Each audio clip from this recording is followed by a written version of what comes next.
it's bound to happen sooner or later. Let's begin.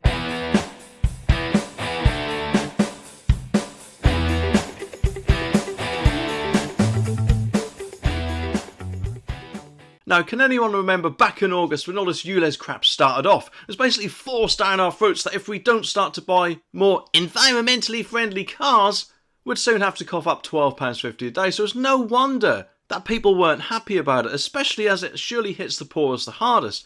Now it's just come out that one of their new cameras has just been destroyed in a whole new way. No longer, it seems that Blade Runners, as they're called, have been disabled, shall we call it, by just cutting cables and things like that. No, now a ULEZ camera has actually been blown up. Just hours apparently after it was installed, which no doubt is a massive kick in the balls to Sadiq Khan, but surely, whilst a ULEZ camera out is bound to please everyone out there, well, apart from the eco-idiots that is, it does make me question what's going to happen next, especially if people are now gone from cutting cables to blowing them up. And as the article says, the device in Sidcup, which is in South East London, appears to have been destroyed by an improvised explosive device around 6:45 PM on Wednesday. People leaving nearby, or I think they mean living nearby, said their homes and cars were damaged by the explosion from what has been described as a low sophistication device. The explosion is not being treated as terrorism, but because of the nature of the crime, explosive experts from the Counter-Terror Command are leading the investigation. And Detective Chief Superintendent Trevor Lowery said, "Thankfully, nobody was injured as a result of this incident, but it is extremely concerning that an explosive device seems to have been deliberately placed in a public place." Which, thinking about it, is a bit of a valid point, especially if people were walking past, because 6:45 PM is a time where I'm guessing a few people would still be out and about. And even admittedly that more than likely is placed on the camera, I'm guessing that'll still be raining explosive parts down on whoever is walking underneath. But the thing is, something like this is surely a sign that the public anger is just growing, isn't it? And probably might happen more and more and more with the rollout of these cameras. So the ball isn't unfortunately in Sadiq Khan's court, really, isn't it? I mean, he'd more than likely just brush this off and continue with this rollout. No doubt appealing for these people to get caught, and of course whoever does something against his precious cameras next time. If he just takes a minute and thinks, well, of course he's driving his Range Rover around London, so I've heard he's got, that if he just reduces the price or reduces the requirements that vehicles have to abide by, then surely these sort of things will just stop overnight. Because let's face it, it kind of feels like we're in some sort of dictatorship with all this. You will pay this much if you want to drive your car within London, and that should not be the case in my opinion. Surely some compromise needs to happen. Even if it is something like a staggered approach, that would be better than a full blanket ban on certain vehicles allowed, unless of course you want to stump up the £12.50 daily fee, in which case does that mean that these vulnerable people or poor children that he says he's trying to save can go F themselves in his eyes? Because surely if he's willing to let people through if they're paying a certain amount, then how much can he actually care about the environment in general? I mean, seriously, Sadiq, have a word with yourself, please. Well, apparently banks have been forced into doing something which I'm guessing they probably won't like too much. I mean, let's face it, they're closing branches left, right and centre at the moment, it seems. No doubt, of course, to push us to use online banking. And for a lot of people, that is a massive kick in the gonads, isn't it? Because, let's face it, at the moment, it's going to hit the less tech-savvy and possibly a few older people the hardest. Whilst I'm sure both they and the government would probably love to prefer a cashless society, but unfortunately for them, it seems like a spanner has been thrown into their gonads, because apparently, according to this article, banks will be forced to plug what is referred to as cash deserts. And what are they? They are apparently where there's no bank branches or ATMs at all. And it says that the new powers will not prevent bank branches from closing, but it will have an impact on where branches are a key local source of cash, according to the regulator. John Howells, Chief Executive of ATM Link Network, said that FCA, the Financial Conduct Authority, say that any location that is set to lose its final branch must have cash facilities in place before that branch shuts. Which, let's face it, must be a relief to quite a lot of people out there. And whilst that is good, I personally think they could go a bit further. Why not have a building where all banks are housed? I mean, for example, you might need to do a few transactions, which, let's face it, will more than likely be easier in a bank rather than an ATM. So you go in and speak to a cashier who then asks you, what bank do you bank with? And then, of course, tell them, and they do it on their computer. And all bank branches would then be connected in one building. Which, let's face it, might be a bit busier than going to your local bank because you've basically got all bank branches in one. In my opinion, that's surely better than the bank branch closing completely, isn't it? Anyway, it continues. The move comes as the usage in cash has apparently increased for the first time in a decade as households look to balance their budgets. Coins and banknotes accounted for nearly a fifth of transactions apparently in 2022, according to the British Retail Consortium's annual payments survey. Natalie Seeney, the chairperson of Cash Access UK, said, crucially, not everyone is ready or able to use digital services, and also that face-to-face and ATM cash withdrawals are still vitally important for millions of individuals and small businesses across the UK and will be for many years to come. Well, it's great they've finally started to realise that. The rules apparently will require banks and building societies designated by the government to take into account local factors in any area where they plan to close a branch. These include the number of pensioners living in the region and the nearest cash point, because let's face it, they're quite often not just down the road, are they? And the consultation will remain open until February the 8th, and the FCA expect to finalise rules by July. Now, correct me if I'm wrong, but I'm pretty sure it was the Nationwide advert that says they're keeping their branches open while the other banks are just shutting theirs. Well, whilst that is good, it might not actually be too good for their staff, because according to this article from The Guardian, so who knows how true that actually is, they're apparently putting 470 staff on redundancy notice, which no doubt, of course, they're bound to blame on Brexit because it's The Guardian, and it just seems like that's what they love to do, no matter what the problem is. I mean, obviously I could be wrong, but let's have a look and see.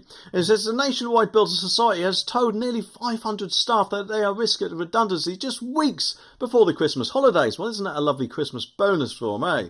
The cuts are part of a sweeping restructuring programme, apparently, launched under its chief executive, the former TSB boss, Debbie Crosby, which is meant to streamline its head office operation by changing report lines and slashing jobs. An exercise apparently will ultimately affect 1,000 staff, which makes me wonder, could they be doing this to actually keep branches open?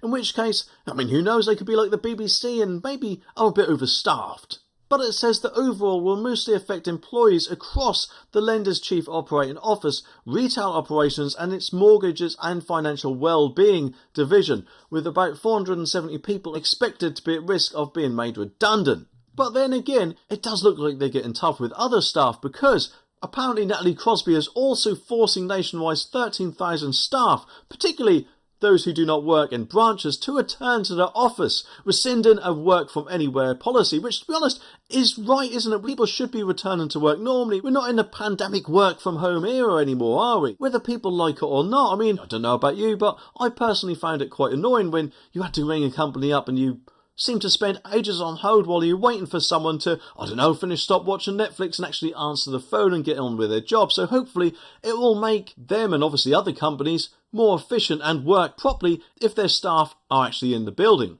Although it is quite a worrying thing that some people might actually be losing their jobs here, isn't it? Next up, we've got Doctor Who. It does seem has gone quite woke now. I personally don't watch Doctor Who, but quite a lot do, and I have been getting quite a lot of complaints recently because the article says that last month, in the first of 3 specials starring David Tennant and Catherine Tate, as obviously the Doctor and his companion Dr. Noble hit screens, and this time, in an episode titled The Star Beast, viewers were also introduced to Doctor's daughter, Rose, who it seems might have a bit more, shall we say, meat and two veg than most people's daughters out there, I'm guessing. Because, it says, many fans of the long-running programme praised showrunner Russell T Davies for inclusion of Rose, who of course is transgender, and her, or his, associated storyline. Some took issue to complain to the national broadcaster, and the BBC has apparently now received 144 complaints from viewers whose main issue with the episode was it being anti-male and having an inappropriate inclusion of a transgender character, which, let's face it, does seem to be happening more and more on TV nowadays, doesn't it? Whilst, of course, don't get me wrong, I've got no problem if people actually want to be transgender or whatever else, but I don't really want it rammed down my face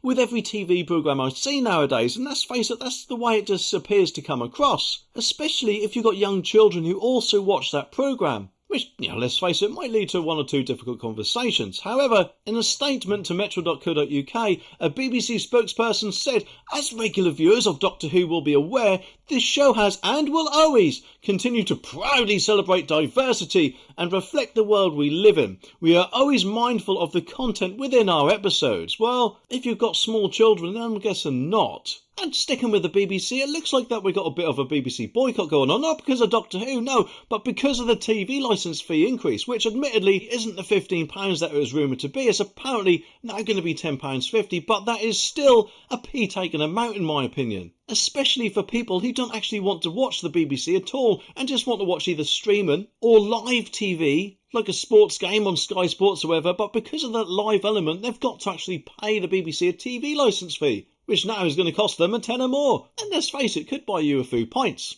But the article says that the BBC has been warned it faces a growing TV licence revolt, with Britain's furious at the fee hike and branding it an insult, with campaigners warning that the BBC faces a mass boycott. And the sooner that happens, in my opinion, the better, because hopefully then the BBC will realise you can't just take an appeal all the time, which is what appears to be happening here, because we've often heard that the BBC has to cut back to say £500 million, but then again, if they're getting £10 extra from each person who has a TV licence, then surely wouldn't that make up that £500 million, or maybe even more? And whether the BBC likes it or not, surely they have to realise that the more they raise the fee, the more people can get peed off with it and cancelled altogether. I mean, let's face it, quite a lot of young people out there, my son included, doesn't actually watch the BBC. And more often than not, it is the older generation who do. But the BBC just doesn't seem to realise that, do they? And instead of focusing programmes towards the older generation, who are quite a lot of the time their loyal audience, they seem to be doing the opposite and just peeing them off in general. Other TV companies out there realise that their programming has to be top notch, otherwise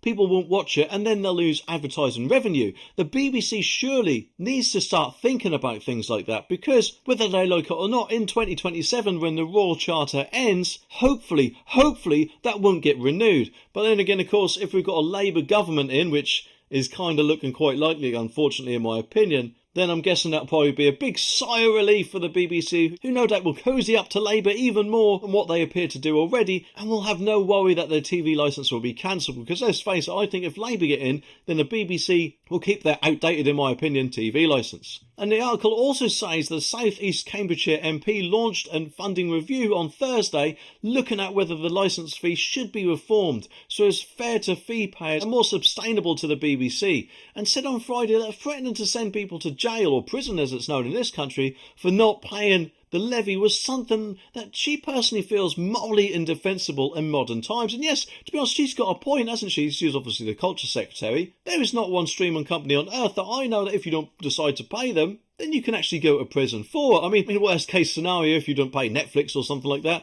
then they'll just cut you off. And that's the way it should be, isn't it? But of course the BBC will say, oh, we can't do that because BBC comes down your aerial. Well, do what pay-per-view channels do and just scramble the signal that way. You could either go the subscription route, or if you choose not to scramble the signal, you can actually finally go the advertising route, and then it would be companies who pay for the BBC and not actually us. But whether you like it BBC or not, this licence fee will cause a lot of people to actually boycott you and actually cancel their TV licence faster than I'm guessing a cucumber gets passed around in a woman's prison. But then again, of course, I could be wrong, but something tells me I'm not.